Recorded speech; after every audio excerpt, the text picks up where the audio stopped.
Os he hablado de muchísimos casos que os afectan como consumidores, sobre todo en el ámbito bancario, en el que en los últimos años la cantidad de reclamaciones que se han venido realizando para denunciar los muchísimos abusos que se han producido lo ha situado como un ámbito de grandísima importancia. Tan solo en el último trimestre del 2023 se registraron más de 50.000 reclamaciones judiciales en los juzgados españoles sobre cláusulas abusivas, por lo que te puedes hacer una idea de lo importante que es este tipo de casos. Y fundamentalmente me he referido a las reclamaciones que se pueden plantear como consumidores, aunque en alguna ocasión también os he hablado de cómo quienes no son considerados consumidores también pueden llegar a reclamar, aunque con muchas particularidades. Sin embargo, el otro día me encontré con un artículo que publicaba el actual decano del Colegio de Abogados de Barcelona, don Jesús Sánchez García, en el que se trataba la cuestión del concepto de consumidor y me di cuenta de que, aunque ya van cerca de 200 grabaciones las que he publicado, en ninguna me he centrado en esta cuestión directamente. He hablado de la condición de consumidor, pero siempre pasando un poco de refilón y con la excusa de algún otro asunto, pero no de forma más concreta. Así que a eso me voy a dedicar en esta ocasión, porque son muchos los casos que pueden plantear dudas, en los que no se tiene muy claro si se está actuando como consumidor o no, y las consecuencias no son pequeñas, así que quédate un poquito más que te cuente cómo saber si se es consumidor o no, para lo que voy a comentarte una sentencia muy interesante. Pero antes de explicarte todo esto, te voy a recordar la opción que sigues teniendo de concertar una consulta gratuita conmigo por videoconferencia, en la que hablar de tu hipoteca, tu tarjeta de crédito, préstamo personal, etc., entrando en el enlace que te dejo en la descripción y reservando cuando quieres esa consulta.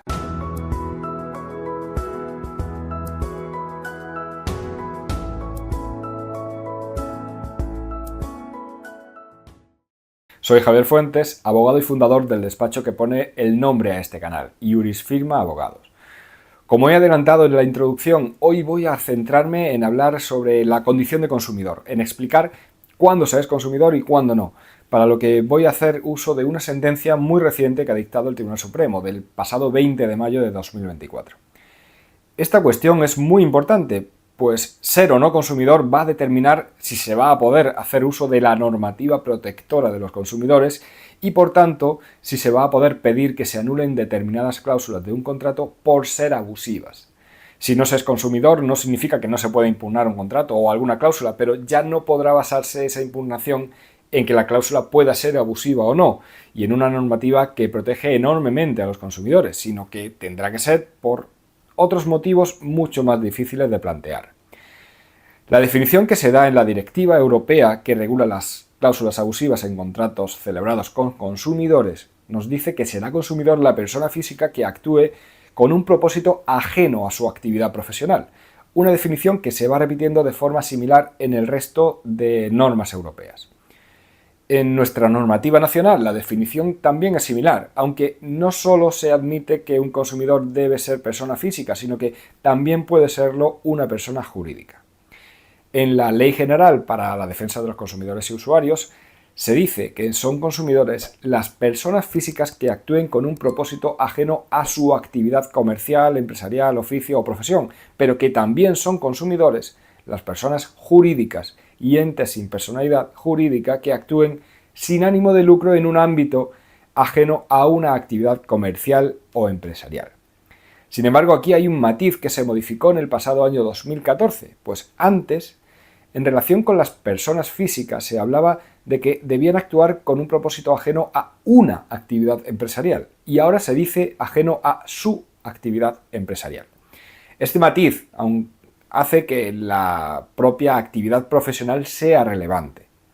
Sin embargo, en la práctica ese matiz no es algo tan fundamental, pues la doctrina europea no ha variado en este aspecto desde mucho antes de esa modificación.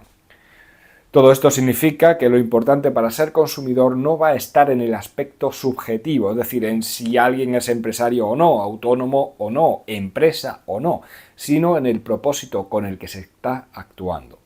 Según toda esta normativa, una misma persona puede ser consumidor en un contrato y no serlo en otro. Todo dependerá del fin a que vaya destinado el propio contrato. Si esa persona contrata un préstamo para pagar su propia vivienda, será consumidor, pero si contrata ese préstamo para pagar el local en el que va a desarrollar su propia actividad profesional, no será consumidor, sino que será considerado un profesional y no podrá beneficiarse de la normativa de consumidores. Pero ¿qué ocurre cuando una persona contrata un préstamo hipotecario no para pagar su propia actividad profesional, sino para financiar la actividad profesional de otra persona? Ese es el caso que se analiza en una sentencia del Tribunal Supremo del 20 de mayo de este año 2024. En ese caso se ven dos cosas. Se habla de si se es o no consumidor y también se habla de cómo y quién debe demostrar si se es consumidor o no. En esta sentencia estamos ante un préstamo hipotecario que contrata un matrimonio y que se dice en la escritura que es para cancelar otro préstamo que ya gravaba su propia vivienda. Sin embargo, la duda de si se es consumidor o no está en que en un caso de este tipo se deje de ser consumidor, sino en que en este caso la propia hija compró en esa fecha el establecimiento en que iba a montar una farmacia, por lo que, como no llegaron a demostrar que efectivamente se dedicase el préstamo a cancelar la anterior hipoteca, ni el importe que restaba por pagar de esa hipoteca, y ante el inicio de actividad de la hija y la compra de la farmacia, la Audiencia Provincial entiende que no se ha demostrado la condición de consumidor y que ellos eran quienes debían demostrarlo y que por todo esto no pueden considerarse consumidores. Pero aquí es donde cobra importancia esta sentencia del Tribunal Supremo. Esta sentencia, señalando algunas otras sentencias del propio Tribunal Supremo y del TJUE, nos dice que la condición de consumidor va a depender de la propia naturaleza y finalidad del contrato y que tenemos que llegar a la conclusión de que si no consta que el contrato va a destinarse a una actividad empresarial o profesional, no puede negarse la condición de consumidor a quien subjetivamente reúne los requisitos para serlo. De esta forma, salvo que conste que el destino es una actividad empresarial, no puede negarse esta condición de consumidor. A todo esto, el Supremo añade que incluso si el destino del préstamo fuera el de dárselo a su hija para ayudarla a comprar un establecimiento de farmacia, los propios padres no son farmacéuticos, ni intervinieron en la escritura de compraventa de ese establecimiento, ni tienen ningún tipo de participación en el propio negocio de su hija, por lo que tampoco de esta forma puede concluirse que no fueran consumidores. De esta forma, no solo reúnen las características que, salvo que se muestre que se dedicaban el dinero a una actividad empresarial, tendrían como consumidores, sino que se está aplicando la nueva normativa que restringe ese uso empresarial a una actividad de la propia parte que contrata. Pues aquí, aunque se entendiera que es para un uso profesional, no es del que contrata, sino de su hija. Con todo esto, espero que haya quedado algo más claro cuándo se es consumidor y cuándo no.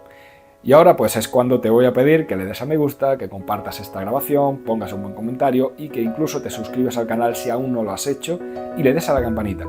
Y para finalizar, también te digo cómo te puedes poner en contacto conmigo, bien a través del correo electrónico info@jurisfirma.es o a través del formulario que puedes encontrar en la web del despacho, jurisfirma.es. Un abrazo y hasta luego.